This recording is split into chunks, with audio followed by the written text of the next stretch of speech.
Welcome, ladies and gentlemen. This is a Tech Report podcast, episode 187. I'm your host, Luke McCready, and I'm here with our ever-impressive panel of Scott Wasson, Ben Funk, and today we have a special guest with Jacky Huang from Zotac. This is the official podcast of the... Hi, Jacky. Hi. This is the official podcast of the Tech Report at techreport.com, the #1 place for news and reviews in the computer hardware world. If you're not listening live, be sure to catch us next time on our Twitch channel at twitch.tv/The Tech Report. Now, Scott, you've known Jacky for a number of years. How did you two meet?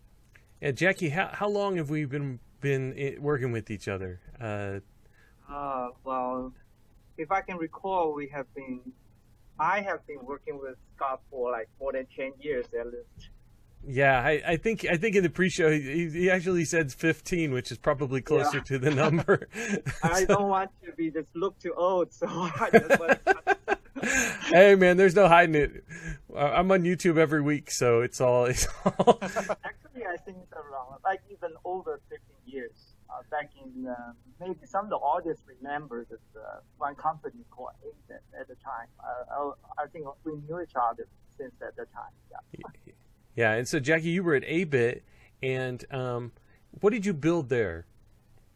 I recorded the BX jumpless motherboard at the time.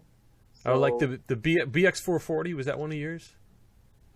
Yes, that's what I can record. Yeah, I remembered that one. The technology called jumperless. So before people have to set jumper for setting the CPU settings, but we started to have a jumperless, and this is one of the very early stage of the overclocking and ensures the motherboard, ensures the PC market.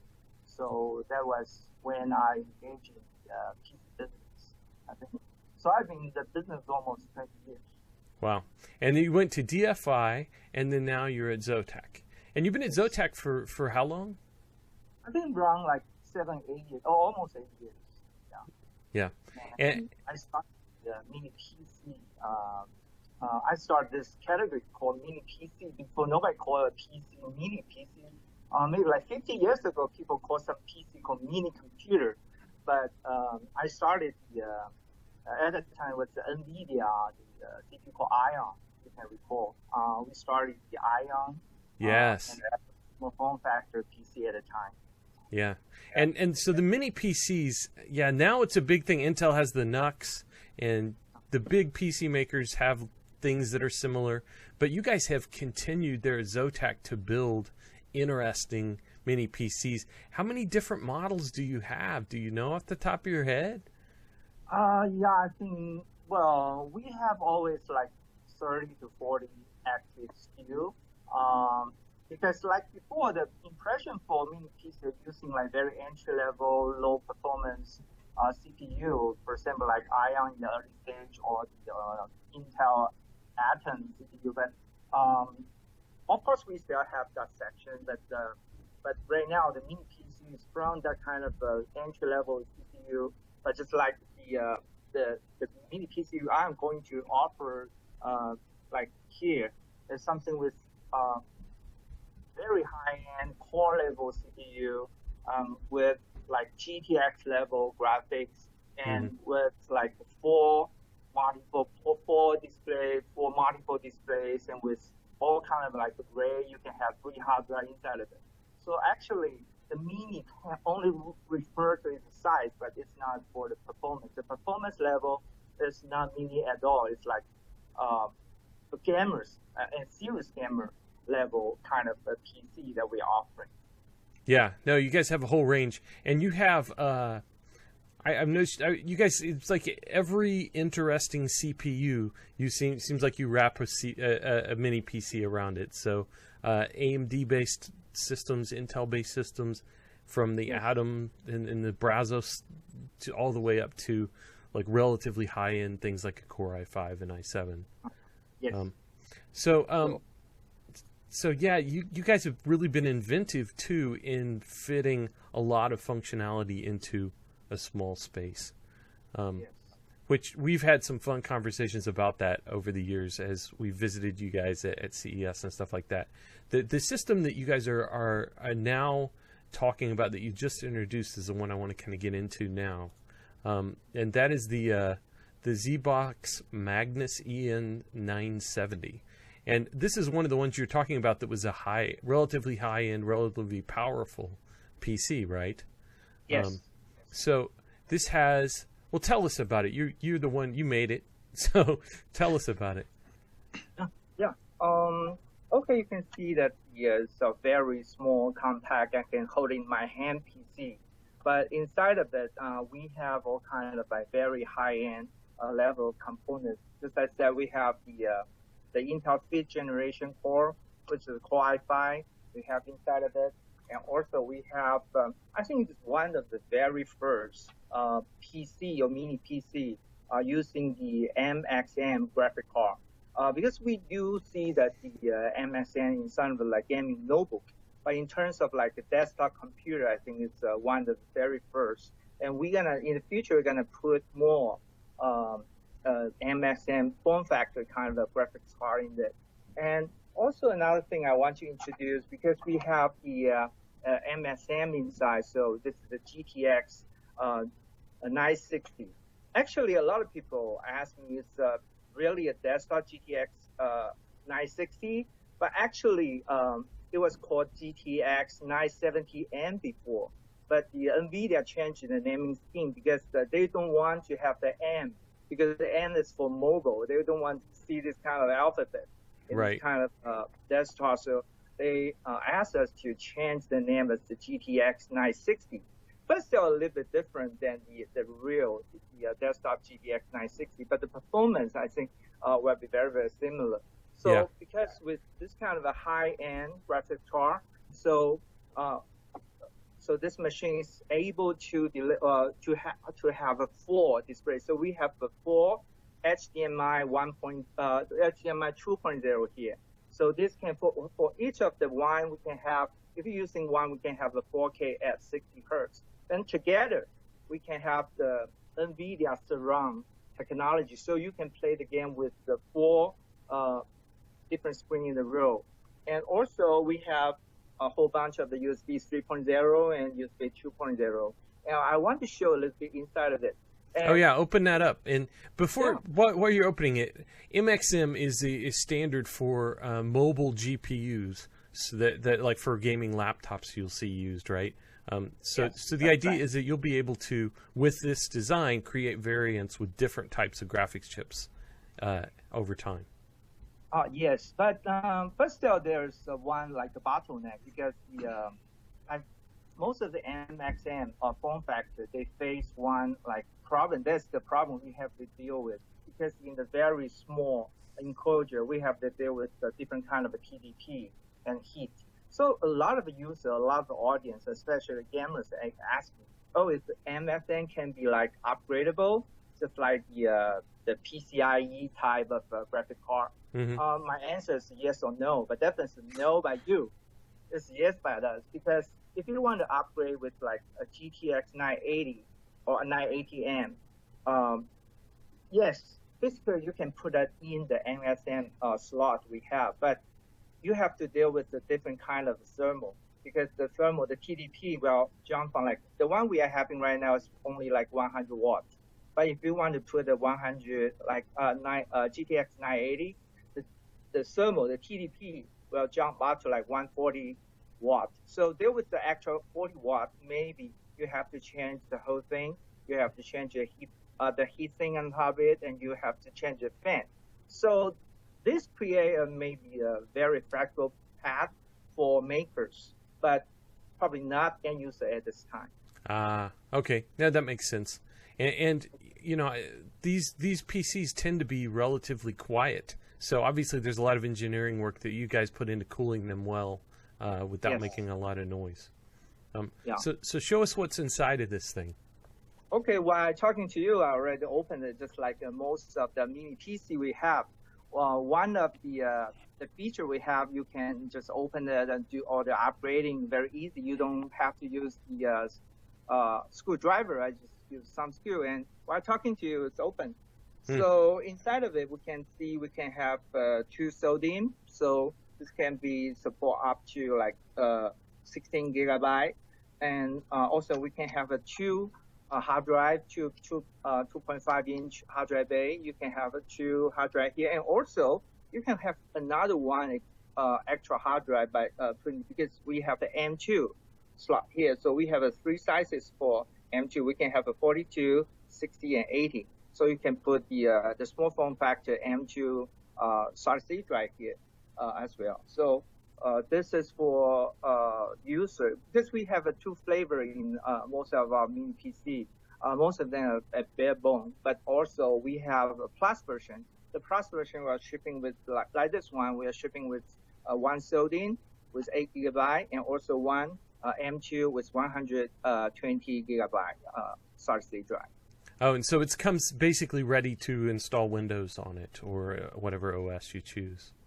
Yes, yes. But for this one, we are not shipping with the window options, because we leave the freedom, the liberty to user. You can, well, you have your either you have your Windows copy, or you can maybe download from using with the Steam OS. Even though this is not an official Steam machine, but you have the freedom to play games. You can play Windows game if you want, and you can play Steam OS game if you are a big fan of the Steam OS Linux-based games. Right, and well, it looks like that's a really a nice-looking little box to go in the living room, and you've got a ton of storage there with 2.5-inch slots and the Yes. M.2.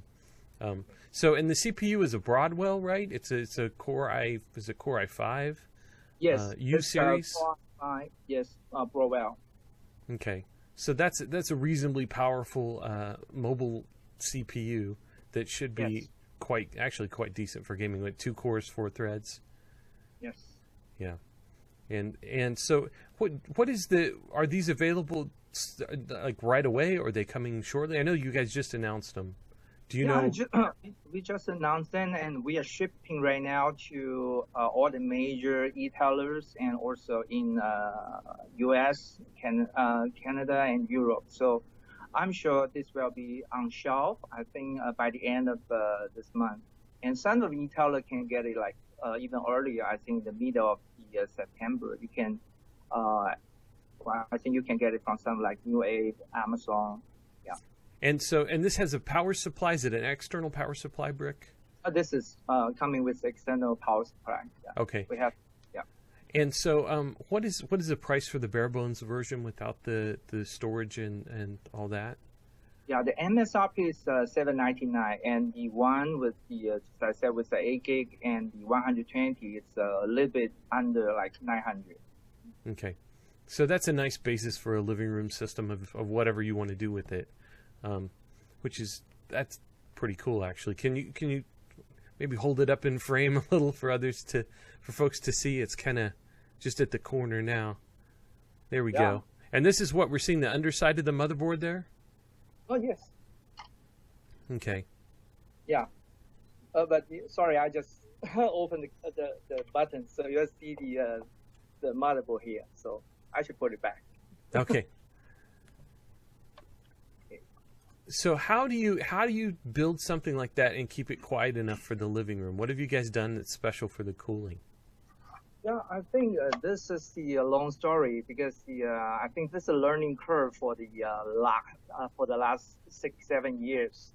But I think that there's no secret sauce. But the one thing is that when we design something, we have the ID design, the mechanical design, and also thermal design or into consideration. This is not like let our thermal team do the thermal and let the electronic team do the electronics, because this is a little bit like building. It's not like DIY. It's like the career I had before. We just made motherboard. But for this kind of thing, we have to take everything into consideration. And thanks to like the CPU and ASICs industry, the TDP is dropping down, and also we have a lot of like common components. Also, they are catering to like mobile device or smartphone or tablet. So sometimes we can also use this kind of very low heat, low TDP components, and we can use it in the mini PC platform. So with this, we can really deliver something like with very low TDP, low heat, and very good acoustic. And like most of the our series, because it's very high end, we still have to use a little bit like fan, even though it's like a very slow speed and but very quiet fan. But like we have other like series like totally fanless, but we still have we still can put like Wi-Fi level of the CPU inside of it, but without any moving parts inside. It's totally like, if you ask me about the acoustic, I can just tell you the 0 dB, no noise at all. Because Wow. Even with the hard drive is solid state drive, like solid state, and CPU and GPU and everything, we don't have any moving parts inside. So I think like this kind of PC, and right now we don't have to sacrifice the performance by doing so, because we can even put in like Core i5, even like Core i7 level CPU inside of it. So that's our product offering, and our for the consumers that really demanding on the quietness. Yeah. It has been a nice thing that the industry has really moved toward lower power. I'm sure for you guys. And so part of the answer that I heard from you is integration is very important, being able to do it all together. How many people you have on your team building these things?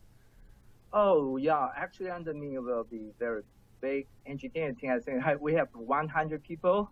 Wow. More than 100 people working for this. A part of them in the is from ID design, and also from the electronic parts, and also the mechanical, and also because lately we also have some like ARM-based CPU, so we also have a very big software team and firmware team.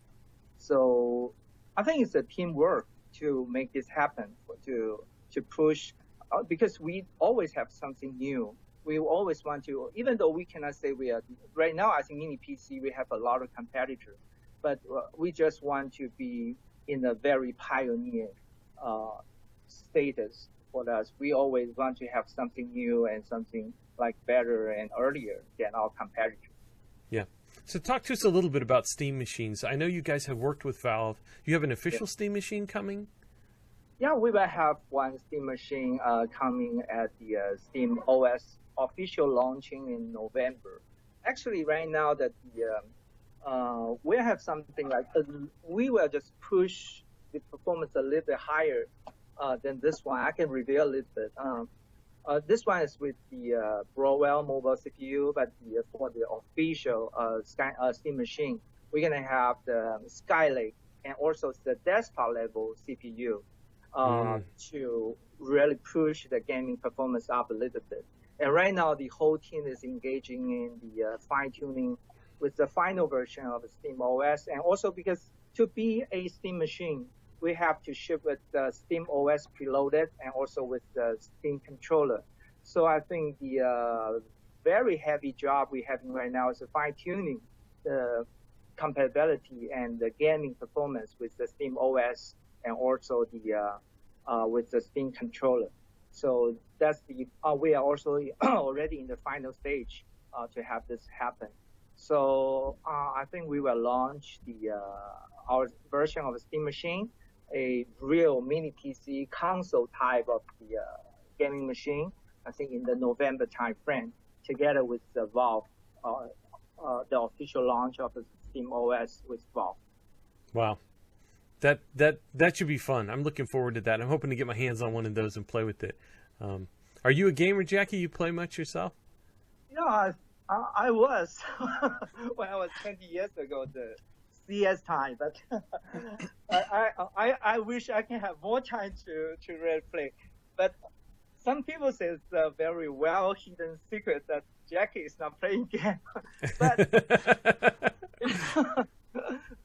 but being this said, we have actually we have a professional gamer in how to test all the latest games for us. Because as you know, the Zotac, besides doing the mini PC, one of our biggest like revenue sales is like we're one of the major maker for NVIDIA graphics card. So we do have a whole bunch of the gamer. Their job is just make sure our product can play game well with very good 3D mark, feature mark score. Wow, I need to look into that job. If I could just play games for a living. And, I don't have to play well, right? Yeah, no. Do that. Yeah. So are you have any opinions on the Steam controller? Is it coming along? That looks so promising but weird. Is it something, have you guys been able to adapt to it and enjoy playing games with it?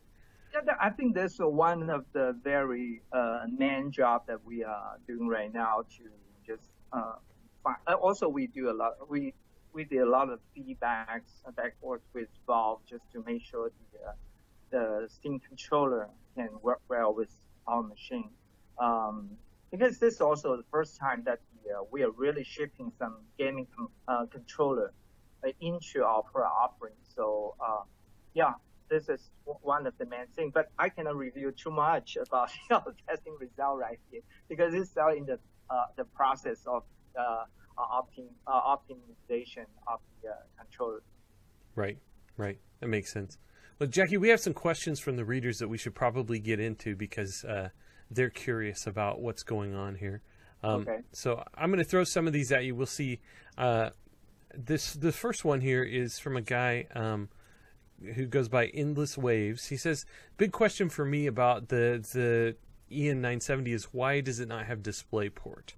He's really excited about DisplayPort and variable refresh rates and wants to know why the choice was to build with HDMI.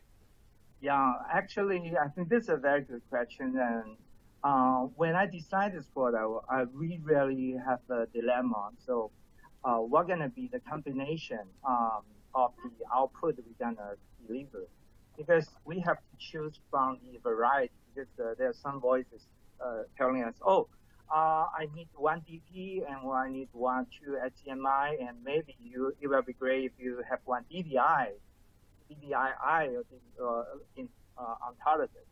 But with this, we're going to sacrifice one like function, or we cannot maximize the function of the surrounding.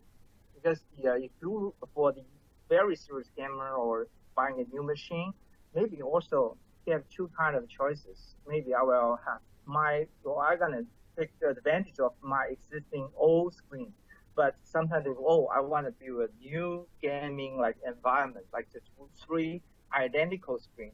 So that's when taking this into consideration, we think, well, maybe we should try. Because just like before, most of the mini-PC, you will see the variety over there. You can see, we have like even when we have two display, we have one DP and one HDMI.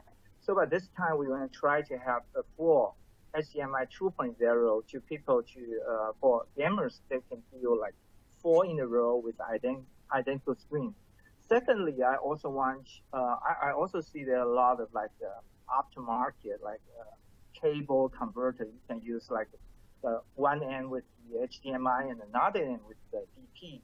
And with HDMI 2.0 and DP 1.2, maybe there will be some frame drop. I think we will deliver pretty much the same resolution. So that's the reason why at this time we will challenge and try a new combination. We just provide the full HDMI 2.0 in a row. We also want to see the feedback and also the charge from user. How do you like this? Do you like to do a new environment with 4 or 3 identical screen, or do you want to use? You just consider it as upgrade path, and you want to we still offer the variety of different kind of connection.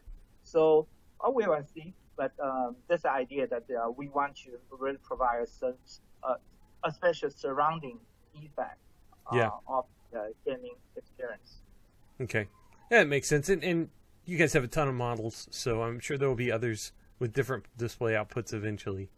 Yeah, actually, we have this one with the 4 HDMI, and we have something else with 4 DP. So oh, really? One machine called MA760, which is using AMD FX 7600, which is the highest end of the APU, which we can deliver like 4 DP. Also, it's for gaming, and also to my surprise, this has been used in some of the vertical industry. For example, like Wall Street use this kind of a multiple display because for Wall Street people, they want to use like they have to look at different screen with a different stock at the same time. So as far as I know, we have a lot of customers from the stock and game, not really gaming, but in the stock market in the Wall Street. So this is also to my surprise.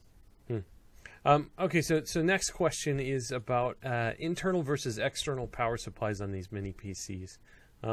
Yeah, I think there are kind of two schools of thought about this. Part of me would like to see the external bricks go away, and yet there are reasons why you might do that. You guys use a lot of, I think, external ones. You guys have a mix of internal versus external power supplies? Actually, I think 99% of our offering are using the external one, because to answer this question, like very straightforward and honestly, this solves a lot of issue of the thermal.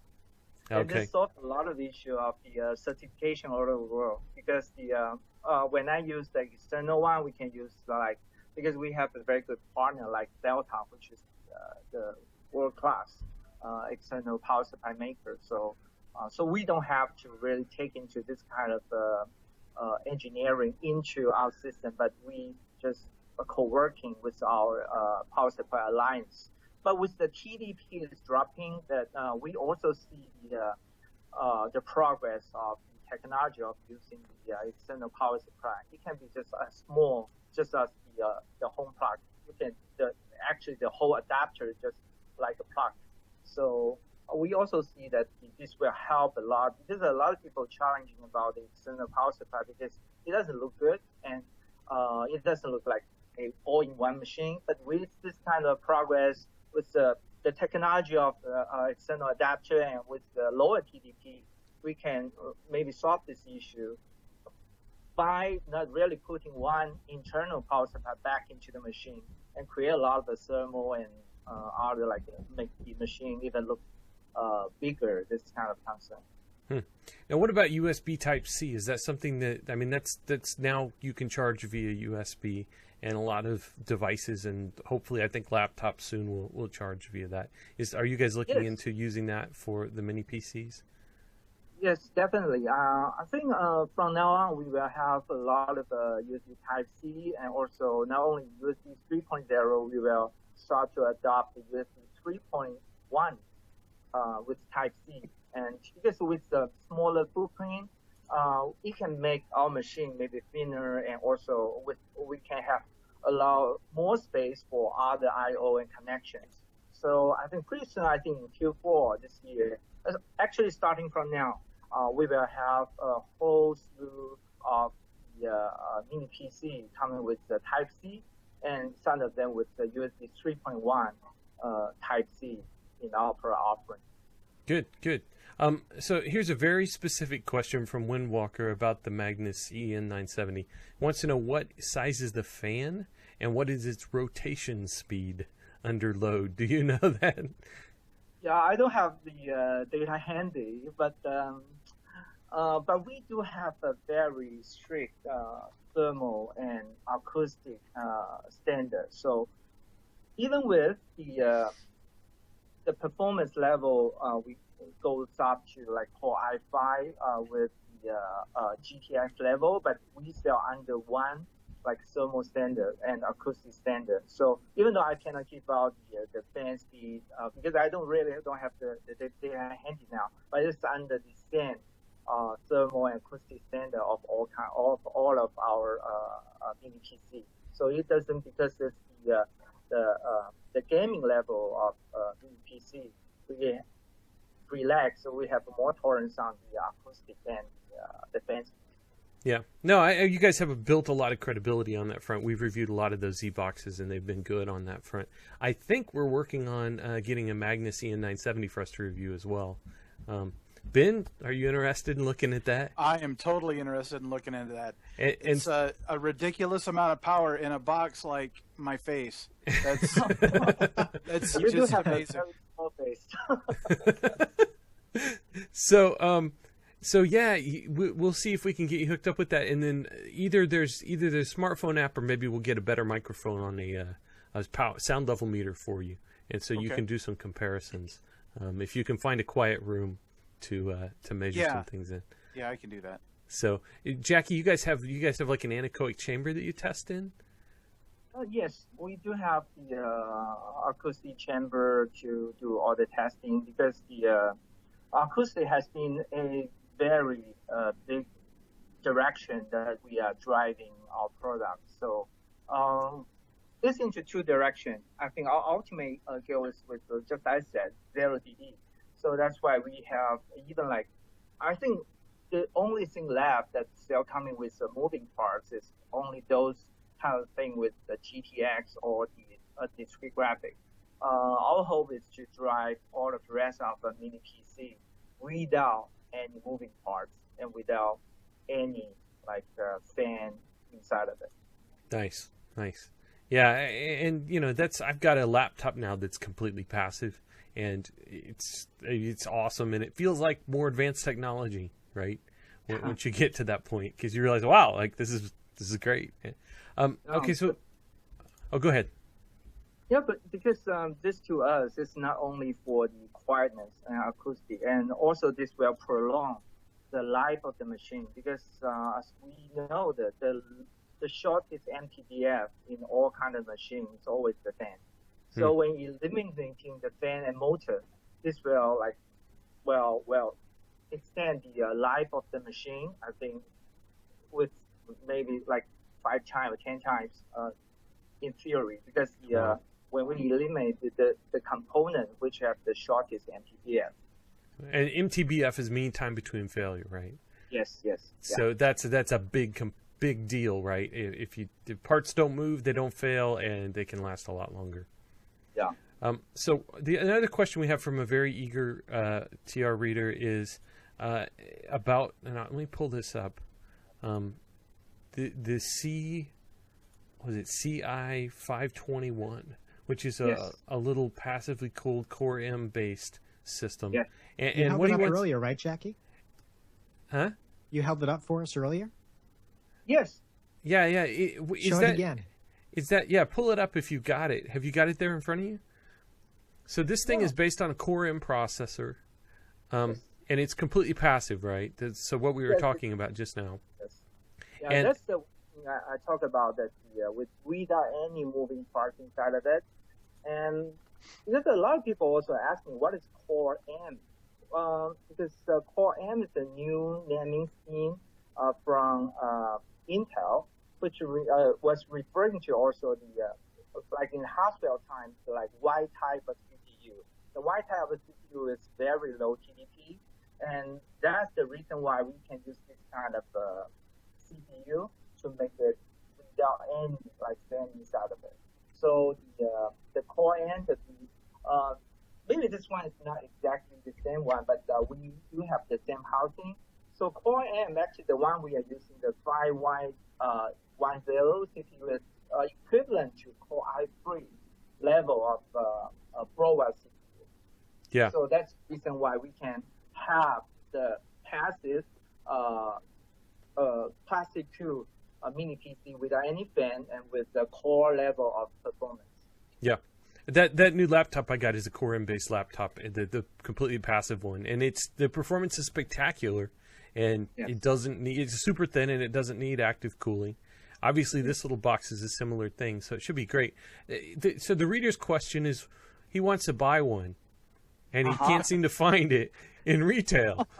So do you know, like, when can we get these, or what is the story there in North America? Are they coming soon, or are they only in certain channels, or what's? I have to check with our North American sales office. Actually, we're shipping them. I'm not sure it's out of stock or it's or they still have something in their inventory. But we launched this already 3 months. I think at least 3 months ago. So we should be able to access if he can contact with our U.S. office. Okay. Well, we'll have to. Well, maybe we can follow up after the podcast on that. But I think the key here is that our readers want to buy the stuff that you made, and so let's make that happen. Yes. Thank you, and thank you for users. We love to see the real customers really want to, maybe eager to buy some of our stuff. But I think maybe we can have I will check later if it's available on the Newegg and also Amazon of this specific type of mini PC. Yeah. I'd imagine this something like this, you guys could ship a ton of these things. Yes, definitely yes. Yeah. Because even though the mini PCs right now is not like before. I think Scott, we have our this kind of mini PC, I think 3-4 years earlier than the Intel NUC. But right now it's very competitive market. But for some of a passive, like a gaming, or even we have Pico, this kind of a size, like a pocket type mini PC. This will be even before the Intel have the PC on the stick form factor right now. Yeah. So hold that up for us so we can get a good look at it. That's like the size of a deck of cards almost. What processor is in that thing? The one we are having right now is the Bay Trail TCR. Okay. But the Q4 we're gonna have high end, Cherry Trail level, Cherry Trail base of the Pico gonna be up, and I will reveal a little bit. I think in early next year we're gonna have a core level. Oh wow, the Core M style one of the Picos. That would be excellent. Yes. I think that's the drive that's pushing us forward. We just want to just offering the latest and the greatest technology, but in a very small form factor. This is the whole idea of the mini PC, and without fan. Right. Well, I think that's the end. Do we have other reader questions I've missed, guys? Have you been watching the chat? I've been watching, but I'm not seeing a whole lot. We already collected a bunch of them, but we kind of addressed them, I think. So, well, Jacky, when we started, we said that we were going to take about half an hour of your time. We've already gone over that. So I appreciate you being willing to do that. I love to chat with you guys. This makes my day. Now, this has been a lot of fun, and we hopefully we'll get our hands on that Magnus and then on the Steam box and be able to follow up and see what you guys have built there. And I expect then around CES time that I'll be coming into a hotel suite in Vegas and get to see the latest things that you built and get some more explanations about what's cool and what's neat and what's new. So I'm also looking forward to it. Yeah. All right. Excellent. Well, thanks, Jacky. Thanks for taking the time to be on the show with us, and for I guess coming in early for you to work to make that happen. And no problem. Anytime. I will wake up early for you anytime. All right. Excellent. Well, hopefully we can do this again soon then. So yes. we'll let you get back to your day, and we'll hopefully do this another time. Yes, definitely. I'm looking forward to it. All right. Okay. Thank you. Take care. Thank you. Thank you, everybody. You too. Thank you. Oh, oops. Hey, I hung up on everybody instead of just Jacky. Okay, let me get the call back going, guys.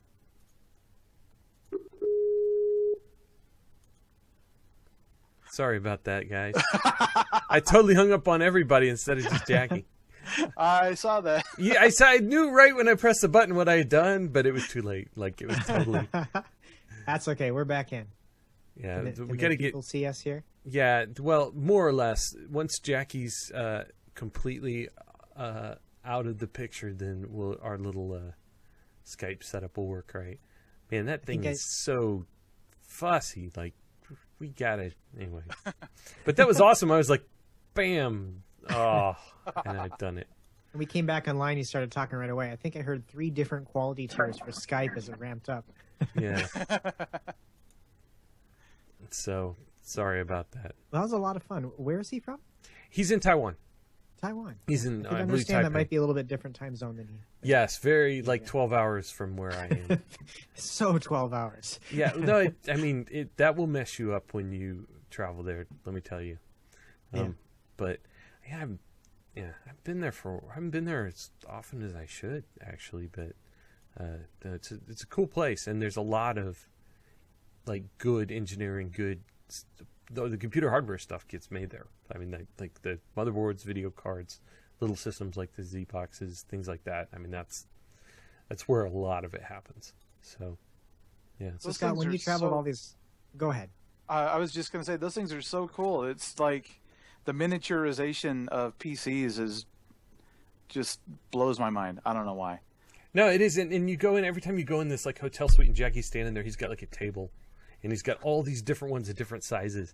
And it's like he identifies like every like CPU in development that he's currently working with, because they build them all, right? If you're like, hey, Core M would be good for like one of these or maybe a couple of these form factors, he's probably already got like more than you'd even thought of ready to go, right? He's got him in his trench coat. Hey, kid. Yeah, but it's funny, yeah, because he's got a whole bunch of them laying out, and then like, I'll ask him about him, like, what's that one over there that he's not telling me about, you know? And then that's like the really not yet released thing that he's building over there. But no, it's pretty cool. And they really did, before Intel did the NUC or any of that stuff, they were out there building those things. And it was Jacky. It was his deal. So, do you think he inspired the NUC? Have you seen the Zboxes? I how could they not, right? Yeah. Yeah, but also. So you're talking about like those Atom systems with the NVIDIA. The Ion back in the day. Ion. Yeah, because that was a big deal, right? Intel built this low power CPU, but they didn't give it a very good GPU, and so it wasn't really great for some things. And NVIDIA said, well, they built basically a chipset with integrated graphics, or I think, wasn't it? Or was it? No, it was a separate GPU. Anyway, they built a companion chip and gave it good graphics. And then you could kind of do more stuff with it than you could with the standard Ion that the GPU was not very good on. They're not standard Atom. The integrated graphics on it were not that great. But yeah, that was the thing back in the day, and because Zotac's like an NVIDIA graphics card partner, they were kind of the logical candidate to build something like that. And that went from like that to, like he said, like 30-something different models now. And, you know, I think they're probably shipping quite a few of those things all over the world. So, yep. Well, guys, we should probably move on, because a lot happened this week. So Really? Yeah. Nothing involving Apple, right? Yeah, maybe a little. And so I don't even. Well, I guess should we start with the iPad Pro? It's the first thing on the list. It is the first thing on the list. So who wrote about this? Jeff Campman did, who's not here because we have enough people. Are you going to do your best Jeff impression? I will try to. Well, you know, this is something that was. Here's my reaction to it. First of all, everybody thought that Apple was doing a bigger iPad, and I was like, okay, but I hadn't really thought through what that meant. And so they introduced it, and it's really thin. It has a new SoC in it, a new chip in it that apparently is a pretty big upgrade over the A8 and A8X that they've had in the prior generation. It's very high resolution, and all of that. Like it's a big iPad in that sense. But then we got to like the presentation, and Microsoft came out on this stage to show Excel, and they also then they did this. They made a Surface. I was shocked. Yeah. I was just shocked. I couldn't believe that they built like a type cover. What did they call it? Smart keyboard cover. For the iPad. It makes sense, right? And there are things like this kind of sort of for the iPad made by third parties, but the iPad Pro, the big iPad that's 12 whatever inches corner to corner, now has a Surface looking keyboard. And now it's brilliant, right? Well, I mean, I don't know. I kind of thought the Surface was pretty nifty before, but this is, I'm sure there are Apple fans who are like, oh, this is awesome. Nobody thought of this, but I think everybody knows this is the uncharacteristic thing for Apple, right? Everybody knows they followed Microsoft on something, and that's usually not what what happens, right? And then the other thing was they made a stylus for it, which is again a Surface thing, right? The Surface is used by artists and stuff to draw different pressures, sensitive, like it has a reasonably good ability with the stylus to allow people to do precise sketching and thicker lines by pushing hard, thinner lines by doing lightly. Now we got that with the iPad too. And Ben, what did you think of the name of the stylus? The Apple Pencil. That is splendid. Revolutionary. Although it's a little weird, because when I think of a stylus, I've always thought of it as a pen. So to think of it as a pencil, is like erasable. I don't know. It's turned my head upside down. The name is ridiculous, and I accidentally got the price right. I think it's $100. It's insane. To me, that's insane for something I'm going to lose, right? Right. I lose pencils all the time. $100 pencil, like that Yep. is the key phrase for me that I have. Like I get stuck on. Like I get it, right? This is a piece of technology. It has touch sensors and stuff inside of it. It probably doesn't cost $100 to make. It probably doesn't cost $50 to make, but it probably costs something more than like $3 or 50 cents or whatever pencil costs to make, right? Sure. Some of the stuff they talked about did seem really interesting, like sensors that triangulate the angle that you're holding it at compared to the tablet. It's like, okay, so I'm going to buy into a little bit of their marketing drivel because it really does seem like an artist's tool. Right. Well, that's the thing. That's the comparison here is a Wacom tablet or something like that, right? Yeah. And if they got that right, and generally Apple has done well to catering to artsy types, right? They've usually done a good job with that. If they got that right, then it'd be a very useful device for drawing, sketching, digital painting, creation of images using that. So, and you can expect if it's a professional tool that it's going to be priced like a professional tool, right? Sure. So, I mean, I get it. It's just, it's still $100 pencil in some worlds. Like, I just have a hard time. Some people pay a lot more. But yeah, I thought, what else is interesting about the Pro, guys? Not a whole lot that isn't already interesting about like the iPad Air 2 with putting apps side by side. That's coming in iOS 9 for the Air 2, and hopefully, I don't know, if another tablet comes out with more than a gig of RAM, hopefully that'll spread out across the line. That's more interesting than the device itself, though, to me. Being able to move stuff between apps with them together. Yeah, they had some demos with the RAM for this, did they? They showed multitasking. Okay.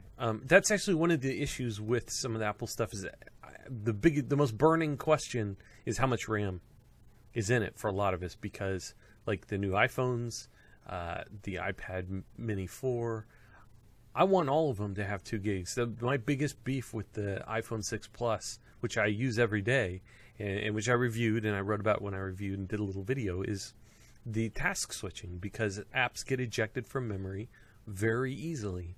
You can only have a few active at once, depending on the apps, maybe less than that, and then the app reloads when you switch back to it, and it's no good, right? I mean, it's not a great experience, and it's not terrible because they load pretty quickly usually, but it would be better with more memory. And so I think that in order to do multitasking with iOS 9, kind of have to have 2 gigs. That seems to be the word. If that's true, then I think we expect the Pro to have 2 gigs of memory. I think we expect the iPad Mini 4 to have 2 gigs of memory as well, because they demoed multitasking on it. we don't know about the new iPhone 6s and 6s Plus. And I asked Apple today about that, and I have not gotten an answer yet. They don't always divulge specs, and if they don't do it as part of their public stuff, I'm not sure that we'll get an answer. But I'm pretty sure once anybody gets a hold of one, it'll be easy to tell. So, yeah. And I did write. There is a thread. I did write a story about just what is in the A9X and the A9 chips, because Apple made some big claims about basically almost double the CPU performance, essentially double the GPU performance compared to the A8 and A8X, which were some of the fastest mobile SoCs you could buy. They were like some of the fastest, but from the A7 to the A8 wasn't a huge jump, right? Right. So, This is an S. Yeah. And usually the S is like they keep the same design and they boost performance. And it appears they followed that this time. That they kept the same basic, like the phones look the same. The iPad mini is a little different, but it looks very similar. But they are claiming around double the performance. And there's a lot that goes into that. The A8X is triple core CPU. The A9X might be. The A8 is dual, and the A9 might be. Mm-hmm. If they kept the same core counts and they're not counting additional performance out of more cores, then, which I hope is the case, then what we're looking at is a lot of per core performance gains. And they did mention a new transistor structure, which is almost certainly FinFETs, which means they're almost certainly moving to 14 or 16 nanometers, and that means probably quite a bit of additional goodness, because FinFET transistor structures let them run at lower voltages, and you can convert that right back into more power, right? You can run at higher frequencies, spend more time resident there, all of that stuff when you get lower power operations. So a big chunk of the 70, 80, whatever percent increases that they're citing could have come from that, and then the rest would have to come from like enhancements to the CPU core that increase per core performance. So we kind of have to wait and see. I think when people get their hands on things, it'll be easy to tell the core count and the amount of memory, and we'll probably be able to say, and clock speeds. Like, you can at least get basic clock speeds, I think, out of some utilities, right? So we'll probably be able to do a fair amount. There will be teardowns too. That's the other thing, is you got to expect the teardowns. People are going to take that chip and X-ray it and do things like that with it. Apple's not always going to tell us what they're doing, but at least some of that stuff you can figure out eventually. It kind of, now that game has to play itself out. It's hard though, because I really am hopeful for more RAM on the phone, because I'm kind of like you. I got an iPhone 6, and if it's something where, every time I switch tabs in Safari, if it's not having to reload the tab, that directly translates into time saved for me, and so I balance it out. Okay, yeah. So do I upgrade early? I don't know. I'd like to find out. Yeah, let's look at okay, so speaking of the performance claims, and I totally agree, like the RAM on the phones is a big deal, and I'm hoping that they've fixed that. Let's look at one other aspect of the performance claims, is that they said that the A9X is faster than 80 to 90% of the mobile PCs shipped in the past year. Wow.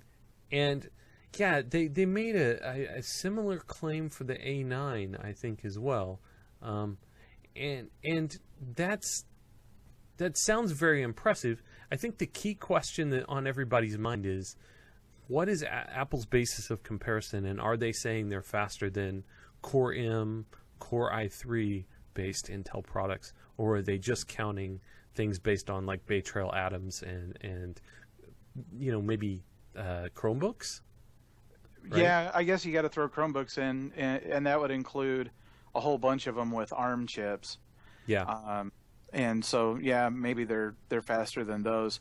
But if we don't think too hard about it and don't read into it at all, and just let Apple's words stand on their own, which is dangerous, then they're saying that the A9 and the A9X are faster than some of their Macs, right? Because that would put them above the MacBook with a Core M. Potentially. And you know, that's the thing that's really interesting here is, you know, Intel has kind of been the top dog on the CPU front for a long time.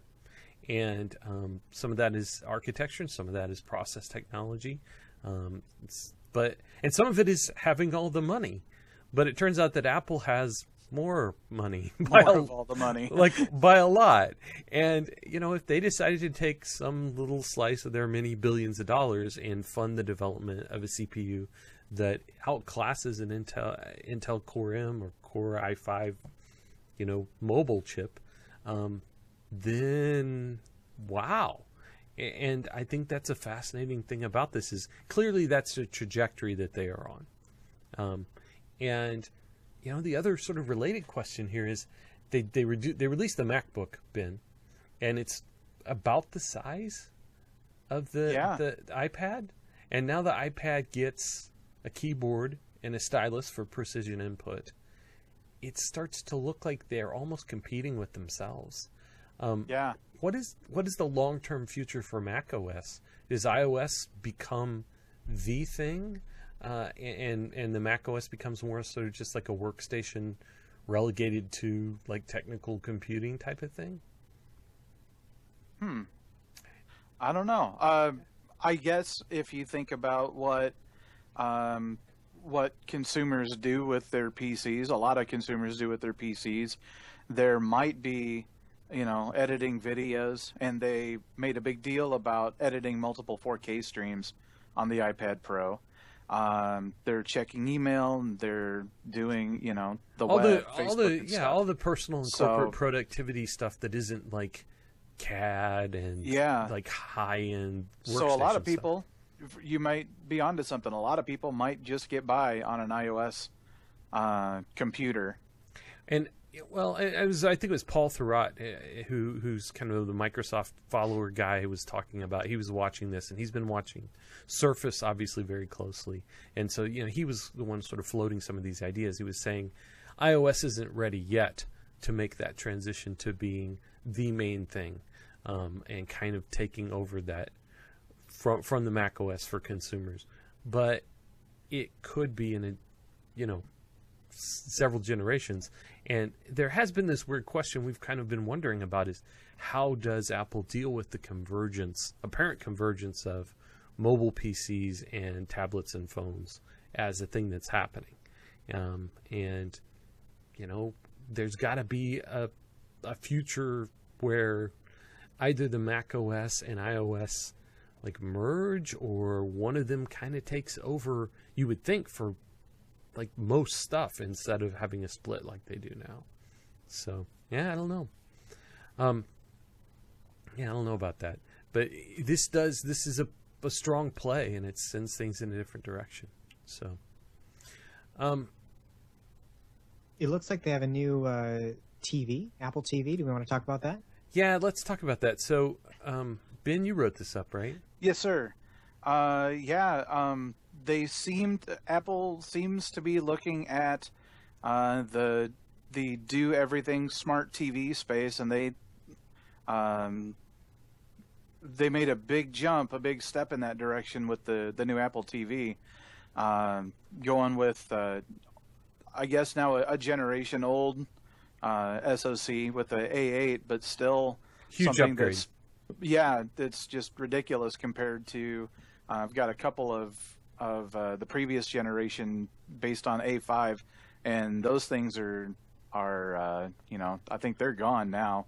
Aside from they'll still sell them, but that's a big step up. The remote is really interesting. It's connecting by Bluetooth. It has a glass touch surface for like gesture control. It's apparently got motion sensors built in because they showed off some gaming applications from Harmonix with that Beat Sports game, kind of baseball rhythm kind of thing. Swinging the remote. It actually took me back to 2006, and it's like Wii Sports all over again. Yeah, it's just a little weird, but you know, I don't know. Maybe it's time for that fad to roll back in, and we could Maybe play some harmonics games and just feel like it's 10 years ago all over again. Yeah, all we're missing is there's a microphone built into the remote, so if you want your rock band set up, get out the plastic guitars. Let's go. I think people have been expecting Apple to do something more serious in the living room for a long time. And what we got from them was in some ways a lot like Android TV, Ben. Yes, you looked at the is. Shield, right? Right. Which is NVIDIA's version of an Android TV device. And I saw similar things. I saw the same like apps from HBO and Netflix and all these different providers. I saw voice commands in their demo, which was a lot like the Android TV stuff with the Google Now voice commands, right? Yeah, watching that demo, a lot of it was at least sort of similar to Google's voice search on Android TV. The big thing is the big difference is the context sensitive voice stuff. It was a really slick demo, and I know it was a demo, but it worked.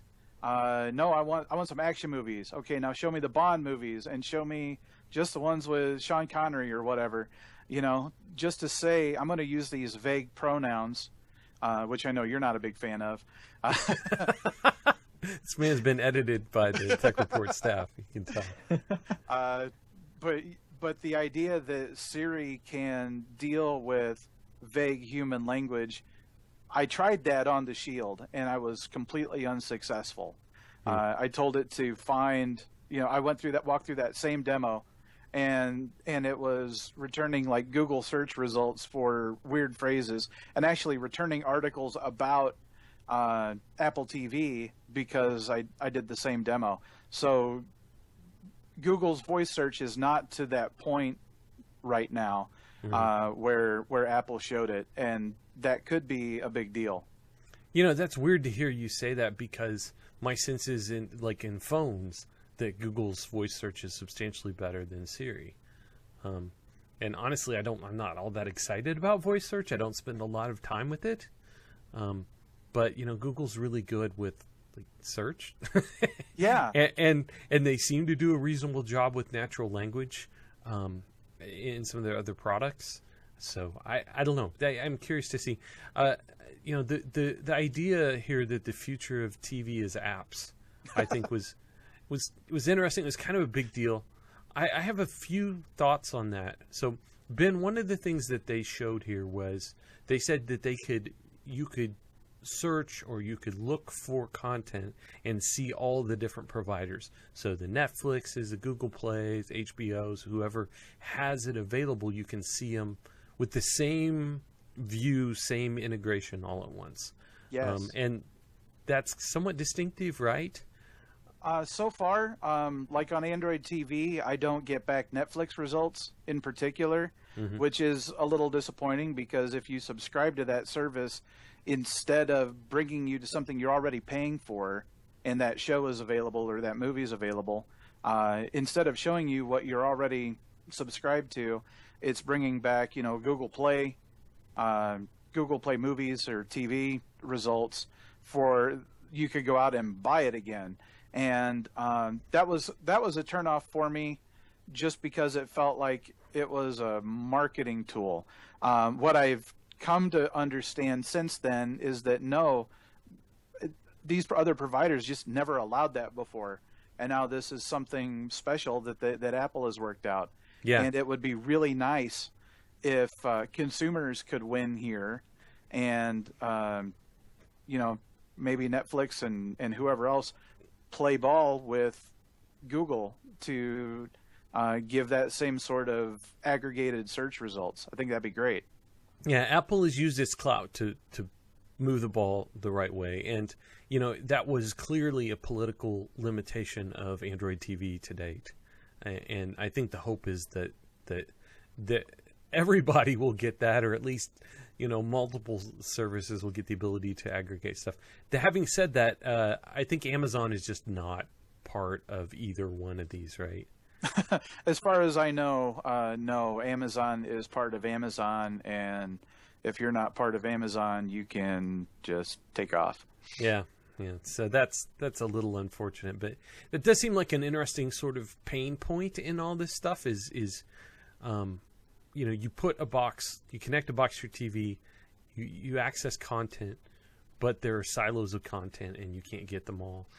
And hopefully, it looks like Apple's got pretty good start on several of them, but I don't know whether or not this gets to be worked out well. Now we're going back to the same pain point that Android TV had, where developers have to get on board and create apps. Apple has a really good history with an app store, and developers have really good iOS apps, like at least the big ones, like Netflix and whatnot.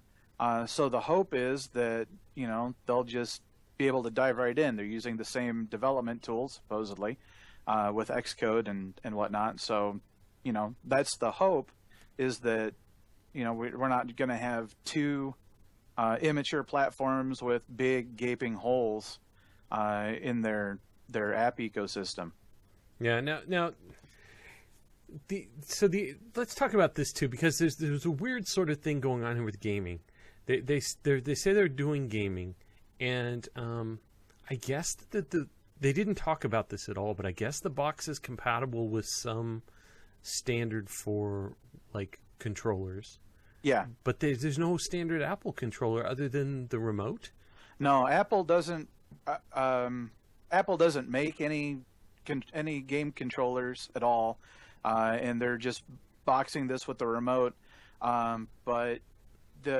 But I understand it the same way you do. If you have like an MFI made for iPhone controller, then it should be, supposedly, Apple is advertising that it will be compatible with the Apple TV.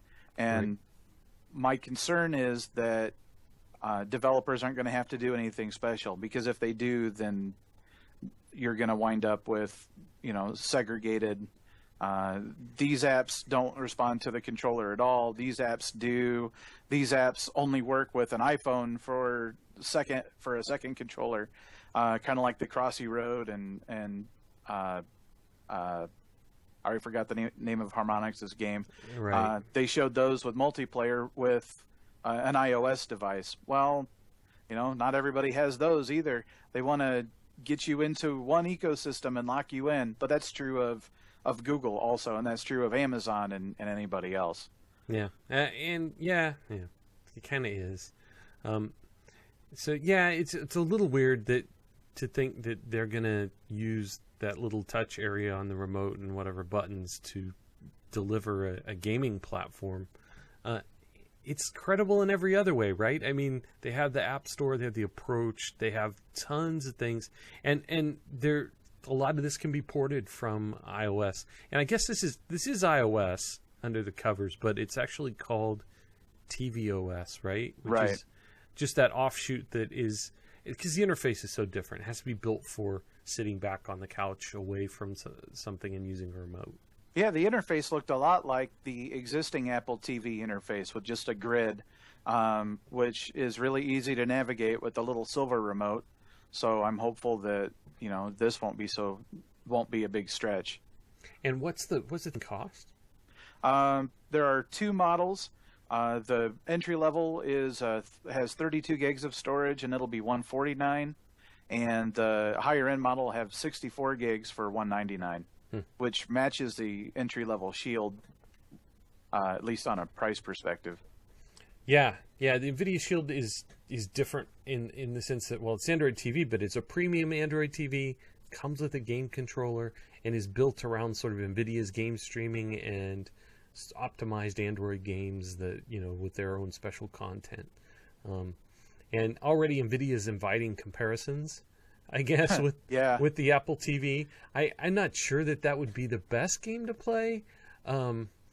Here's the other thing: is it really Android, Google, and partners like NVIDIA and Asus and whoever makes, Android TVs, versus Apple? Or is it, Google and friends versus Apple versus Microsoft and Sony?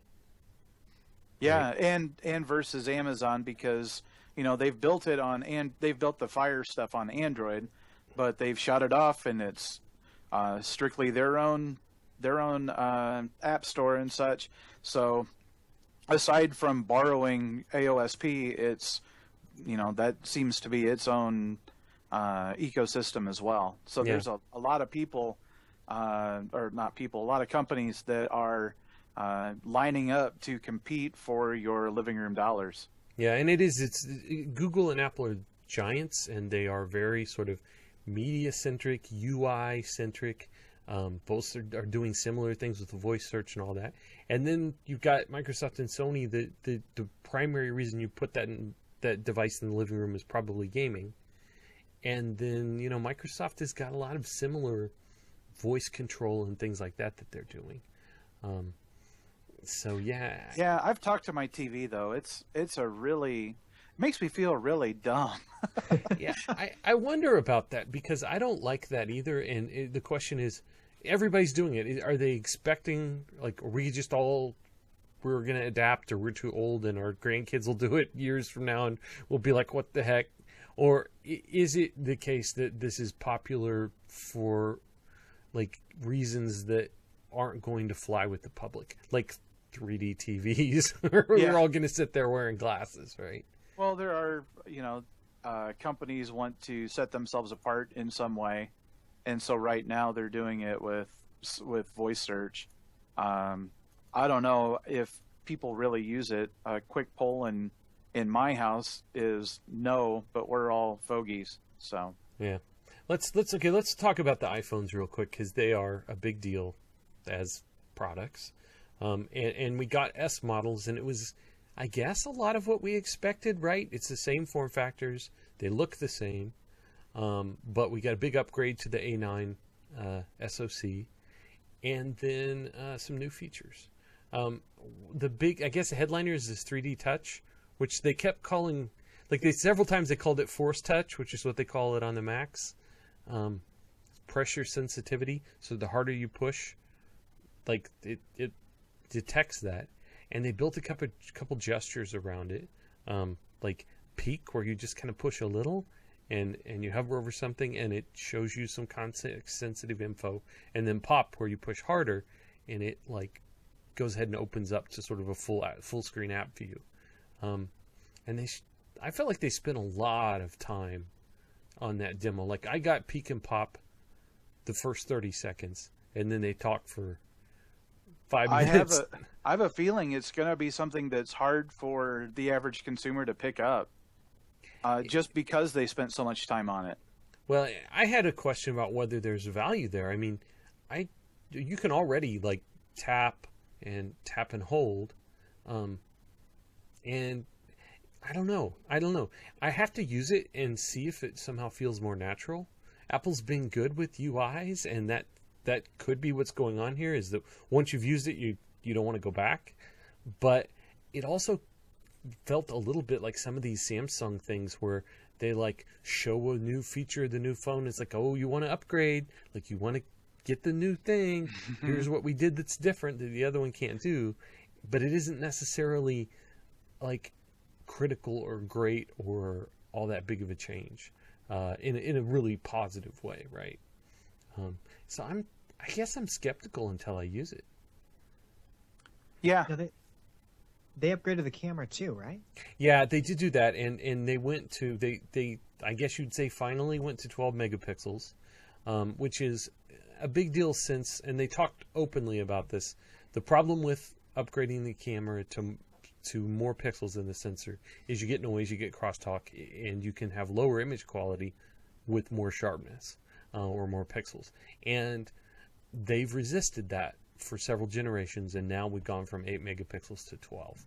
And they talked a little bit about what things the camera will, or what things they built into the sensor in order to make sure that they don't get a lot of noise. And then they showed, pictures that they had professional photographers take with the phone that looked really neat. And they said these are unretouched, and they look neat, but I think people are gonna have to get their hands on them and experience them to see. But they also shoot 4K video, and then they did that. Luke, did you see the little Harry Potter-esque touch that they built in? No. So they've got these moving pictures. So you go to take a picture of something or someone, and you just take a picture as normal, but it stores on the camera something like 5 seconds of video, like before and after the actual frame of the picture. And so you can use your little motion to pop into the picture, and it will show you a little snippet, potentially even with sound, of that moment when you took the picture. Now I see the comparison. Okay. Right. So it's like the Harry Potter picture frames, kind of. Moving newspapers, people Yeah. posing indefinitely. Yeah. Yeah, which is actually terrifying. I mean, we live in the future or whatever, but it was funny too because they called them like live pictures or something. They didn't call them videos. And being who I am and having the people I do on my Twitter feed, it was just everybody was like, they're called videos. There's a word for that. Yep. But it is a neat idea, right? I kind of,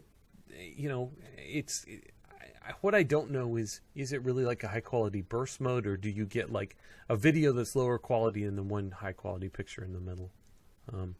Boy, if it's the latter, that's gonna be really ugly. Well, I mean, it could look nice on the screen, but what I'm wondering is, could I go back into the history and pull a full quality image from any portion of the few seconds that they have there, which would make it burst mode. I use burst mode constantly in my 6 Plus.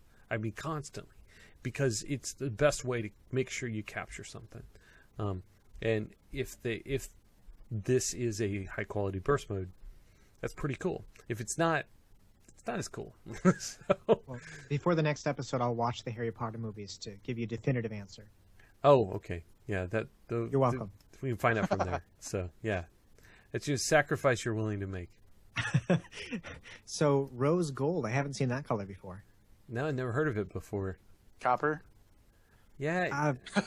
Kinda. It's kind of different. I guess that's an okay name for whatever color that is, and it doesn't say pink, which probably, I don't know, maybe they want to sell it to some dudes and rose gold is a little better like for them, I don't know. But it's a new option. Prices are the same as the old iPhone 6s, basically, except for the 6s then so they stick around and get like $100 price cut. So I don't Do you know think what the off-contract prices are? I know that the off-contract price for the 64 gig 6 Plus was $859, and so it should be the same price for the 6S Plus. I don't know the rest of them off the top of my head, but it's all out there. It's public info. So about $450 added on to what they list here for the on-contract prices. Is that fair? Yeah, but they Give or take? they did something really interesting too, which is, if you're like me, I'm paying AT&T monthly for on installments for a phone, and As you should be. basically what Apple has done is they've said, okay, you can basically pay us monthly in installments for a phone, and if you do so, then you can upgrade every single year. And they're giving you an unlocked phone, too. So if Right. you want to jump carriers. Right. And so I think what happens is I get to the end of my 2-year term for my current thing, which is one more year, because I bought the 6 Plus a year ago, right, when it came out. And I go to Apple and I buy my next phone there, and I just upgrade every year after that. Like, I don't think there's a big, because it's kind of almost like leasing a phone. When you go upgrade every year, you trade in your old one and you just keep paying. I'm not sure exactly how all the math works. I hope that doesn't mean like 10 years down the line you're indentured to Apple's servitude for 16 years to pay off all the debt you've accrued. But I do think that it means that you get to sort of own your phone through this arrangement with Apple instead of a carrier, and do it in a carrier independent way, and be able to upgrade all the time. Well, I'm in a very similar plan, but through the carrier, not through the hardware manufacturer. With T-Mobile, I'm on their jump plan, and because I got in, they changed the rules now. I guess it was unprofitable, but I can upgrade every 6 months to a new phone. They just reset the counter on my monthly payments to say, okay, is it $27 a month going forward? Wow. So I'm encouraged to get every new Samsung or I guess any phone I'm interested in. And you have to pay extra for some, of course, to say, oh, well, this is a little bit above. You have to pay the extra $100 or so.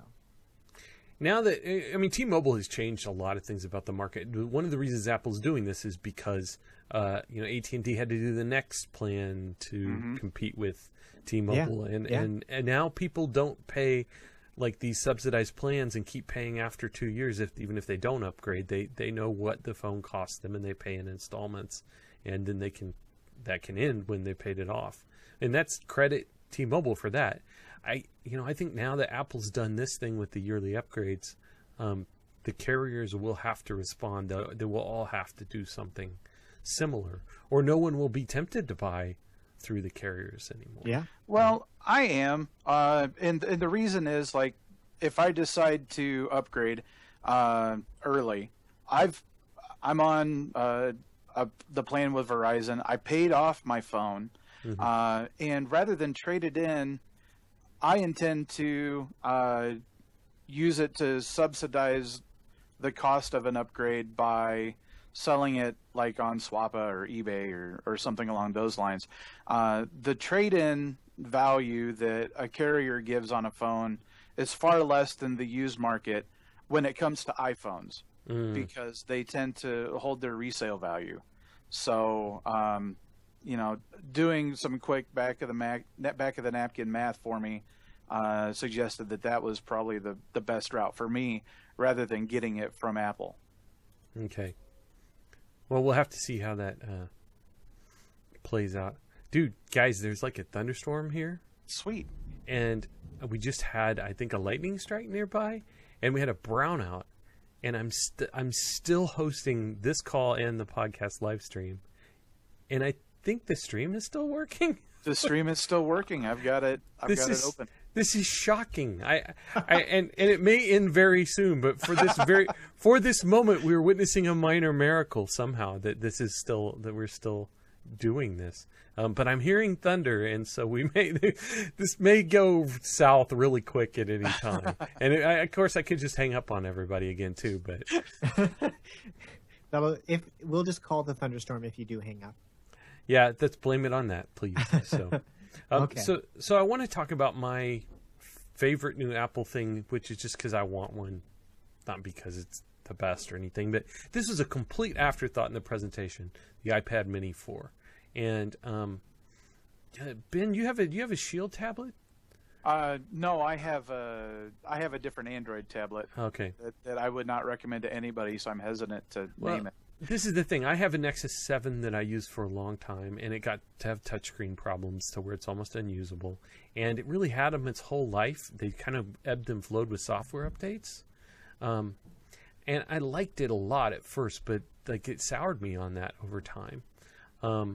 I have a Shield tablet, and it is not terrible, but the construction's a little flimsy, and it reboots itself at random. Was that true of the item it replaced? Because you got a replacement from the battery, right? It also had the battery problem, and I got the recall replacement. And that was one of the things that kind of really frustrated me, is I thought, well, maybe the new one won't reboot itself at random. No, just exactly the same. Almost. I mean, it's like every couple days. It just and it'll hard lock. And this is just right now where NVIDIA is with that product, and it's frustrating.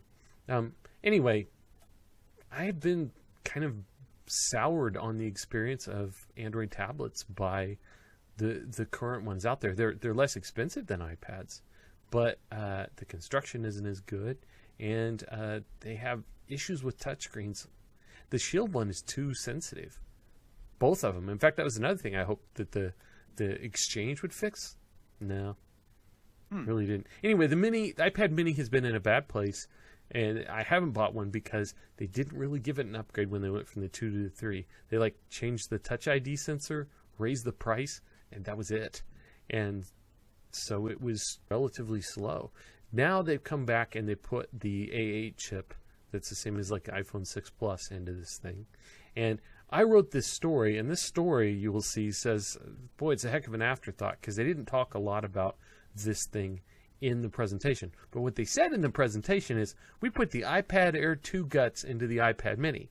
I just like salivated like crazy. I was like, it has a triple core A8X. It has 2 gigs of RAM. This is an awesome device. It's $399. I'm going to go buy one. This is amazing. I wrote up a news post, and then people started posting comments there like, no, it's actually A8. Yeah, they said a lot of stuff. I mean, it's Apple, but they said a lot of stuff in that presentation that wasn't quite reality. That was really off. It was. I know. I'm sure they would like take that statement back if they had the option. That was really off because people who know their stuff know that there's a big difference between the iPad Air 2 and what they put in the Mini, and the Mini 4 still looks reasonably attractive. But the big question for me now, like I said, is, does it have 2 gigs of RAM? Because if it doesn't, the multitasking picture is not going to be very good. And even those relatively inexpensive Android tablets have more memory and do multitasking pretty well. That's the strength of theirs. I did read a report from somebody who was there that says that both the Apple TV and the iPad Mini 4 do have the extra memory. I don't know where they got that from. So, right. You know, well, there's this whole. kind of waiting. There was a demo of multitasking on the Mini 4 with iOS 9. That's probably a 2 gig feature. So that's part of the conjecture there. Maybe they got confirmation from Apple. I don't know. But that would be a big deal. It would be a really nice option in this space. You know, I like the fact that they did the aspect ratio that they did. This is the Mini 4 is actually different. It's thinner than the older minis, and I guess a little bit taller. It looks really nice. It looks like a nice place to be. They did the Apple thing where there's a 16 gig version that's $399, and no one should buy that. It's $499 for the 64 gig, I believe, and that's the one you should get. So it's a little bit frustrating there because I mean, I don't have any interest in buying something without enough storage, and 16 is pretty rough right now. You install, you know, the Infinity Blade games and you're out of space. And I'm going to install the Infinity Blade games. So, yeah. And even if you don't, even if you just have like a fair number of pictures or something on there, I mean, yeah, 16 gig is really tight. So, anyway. So I'm now pondering, I have a shopping cart with this in it. I haven't pressed the button yet. That was quick. Yeah, well, I thought, well, I'd get one quickly and review it and the whole thing, and I may yet do that. But do it. We'll see. We'll see. Do it. I got a lot of stuff going on, guys. I have more stuff to review than I could review for weeks. And so buying a thing and telling myself I'm going to review it, nah. You know, at some point I just want to buy a thing and have it. But I'm not quite ready to do that with this. So we'll see. Anyway, so there's a lot. What else did Apple do? Are we missing anything? They did a lot of stuff. We covered the TV, we covered the phones, we covered the Mini, we covered cover the processor just a little bit. And we covered the Pro. So I think we got Apple down. Yeah. So should we talk about AMD then? I don't know. Do people in the chat want us to talk about that, or should we just close up and call it for the night? Are there other questions that people have in the chat? If you're watching live, now is the thing. Start typing your questions for the panel. Oh, we missed WatchOS. We missed WatchOS 2 entirely. But I wouldn't say I was missing it. Yeah, I wouldn't either. Well, it came up in the chat. That's why I said it. Right.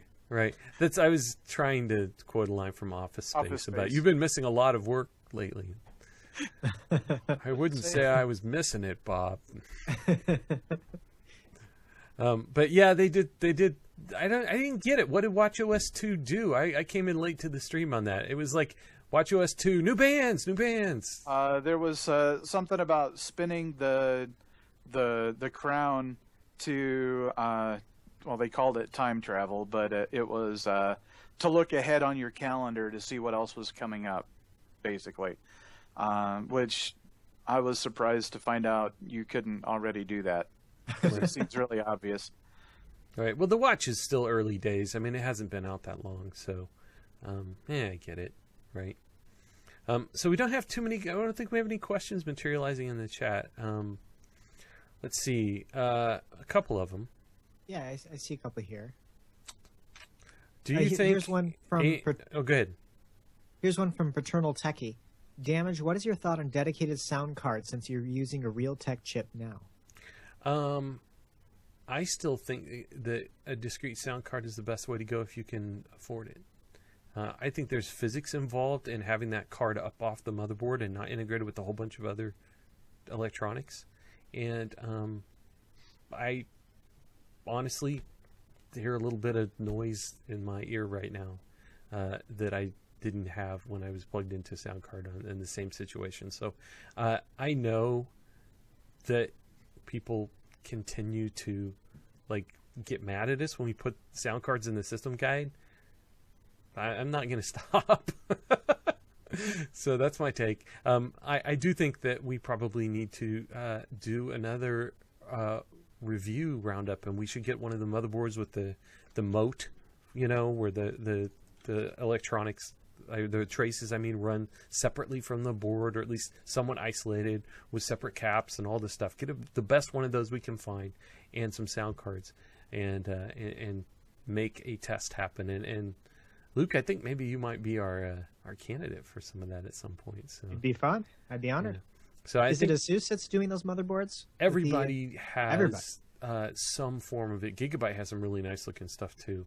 So we may even want to do a couple different motherboard implementations to go with it. But right now, I'm still a sound card guy. I got to be people have got to prove something to me still. So that's my take. Fair enough. All right, where'd that other question run off to? Question here, do you think that AMD will actually have the Fury Nano available? Or do you guys just think it's vapor? I don't think it's vapor. I was looking at them today because I was thinking I may need to buy one to review it.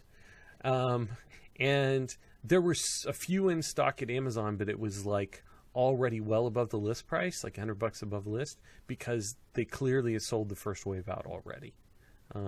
They were not even listed at Newegg. So, is it vapor? I don't know. That's a tough term for something that you can buy some of, but I think it's the supply is poor.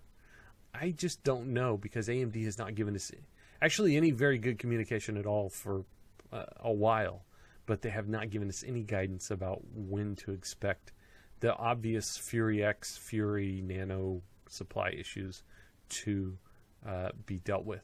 What they did say is that they were waiting till September 10th and building up inventory to make sure there were plenty of them for the Nano launch. And then they said, we're not going to send you one to review. So I don't know. I don't know. But we'll see. Chuckla says that Newegg has one in stock. I'm clicking on it. It looks like it is just one, though. Wow. Well, maybe I should order that before going on. Better act quick. Another question here. This one from Nanoflower. Looks like he found some news from Digitimes saying that Zen is going to be delayed until at least the end of 2016 due to the 14 nanometer production problems at Global Foundries. He wants to know what you think about that, Scott. I haven't read the Digitimes story that claims that. They usually have good sources in Taiwan where there are no secrets. And so if they are reporting that, it's probably credible. Does it surprise anybody? No, it's sad. Yeah. They need something that they can't. Can they really sell Kaveri APUs for another year? Well, they aren't selling that many of them, and they do have Carrizo out there. Which well, yeah, but that's for only mobile. Yeah. So, I don't know. It's dire, right? They got to get it out eventually, but I think they need FinFETs to be competitive, and so they're going to have to wait, or things have to be ready and be able to ship in volume. So if Global Foundries has a problem, I don't know. The thing is, they could retarget to Samsung or somebody like that. There's a possibility for that transition to happen because Glofo and Samsung are sharing some tech. So I don't know. Selmar's got a question. When do you guys think NVIDIA is going to announce a Pascal-based GPU? And do you think NVIDIA is able to address the async computing issue with them?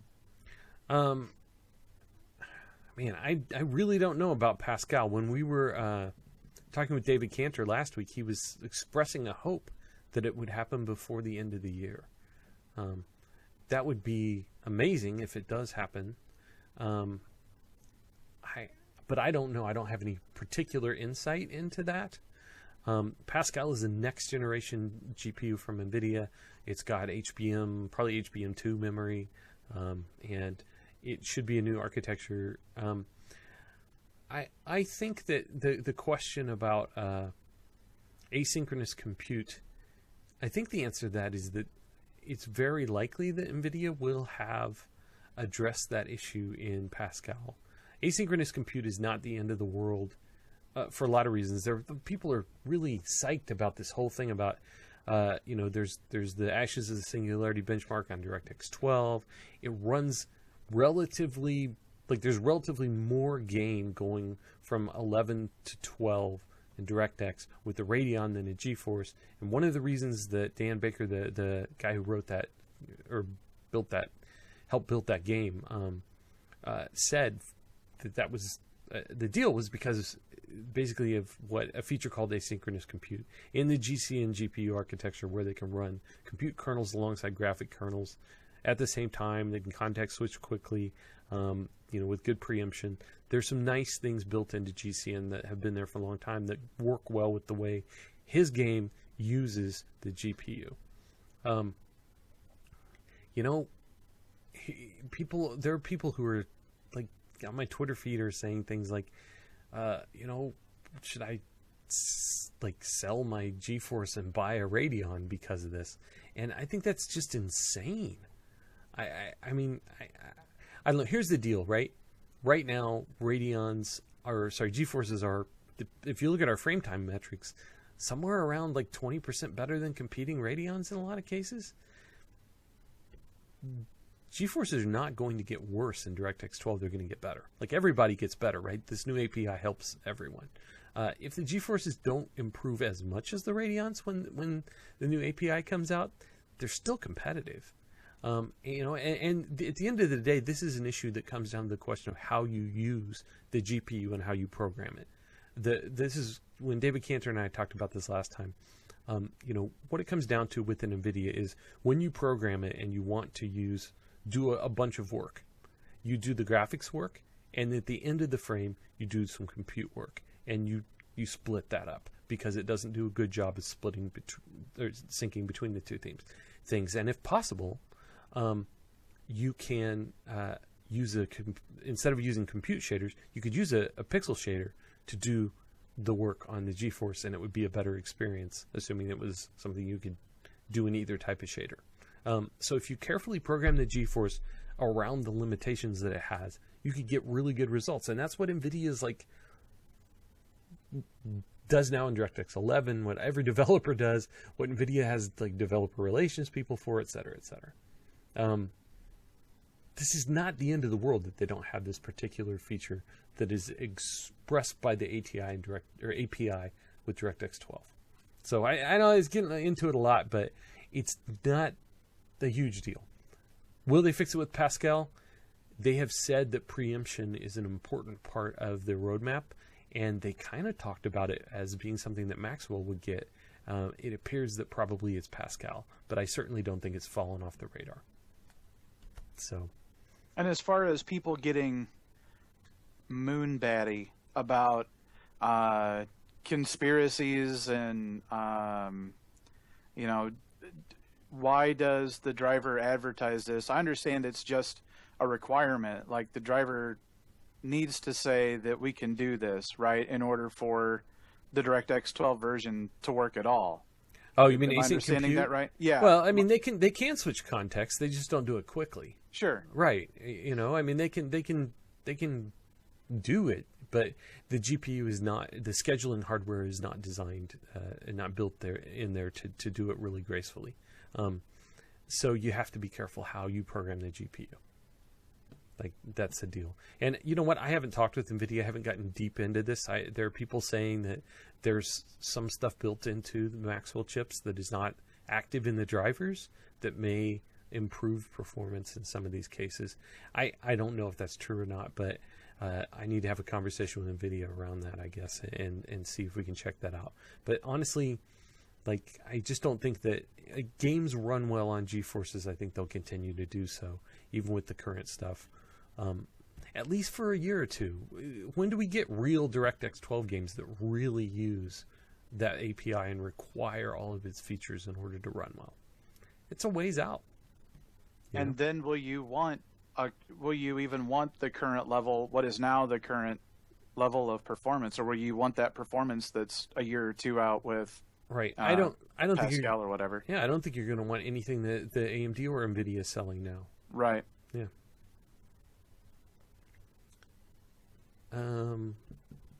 Do we have any other questions, or have we finally exhausted our trove? Well, maybe, but just referencing the release time for Pascal, I've actually subscribed to Google Newsfeed that anytime an article goes online mentioning NVIDIA and Pascal, I get a little email. So, having read every rumor on the planet, my money's on March. If we're making a pool. So here's a question. Spur Hunter says, should I buy a second GeForce GTX 980 for 144 Hz 1080p or just upgrade next year? If what you want is really low latency gaming, if you are really concerned about 144 Hz and getting frames out all the time, then you should not depend on multi-GPU config to do that.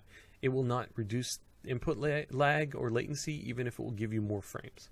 So they can get 144 frames per second, but it doesn't improve the input to response loop, from when you press the button on the mouse and when you see the action on the screen.